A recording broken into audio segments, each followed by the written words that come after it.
মন চাইলেই যে কোনো কিছু ধরতে পারা যায়, হয়তো ছেড়ে দেয়া যায় না।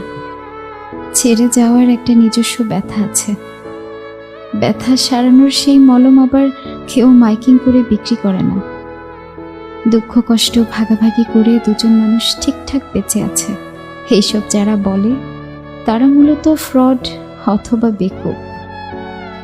আমি বেকুব হতে চাই না, তাই তোমাকে একটা ছিমছাম আয়না কিনে দেওয়ার কথা বলি। আমার কথা বিশ্বাস করে তুমি কিছুক্ষণ চোখ বন্ধ করে আরাম লাগে এমন কোনো স্বপ্ন দেখো।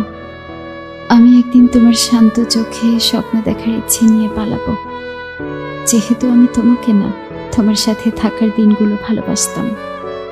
তুমিও একদিন আয়না কিনতে গেলে আমি ঘৃণা করবে, যেহেতু তুমি আমাকে না, আমার বানিয়ে বলা গল্পগুলোকে ভালোবাসতে।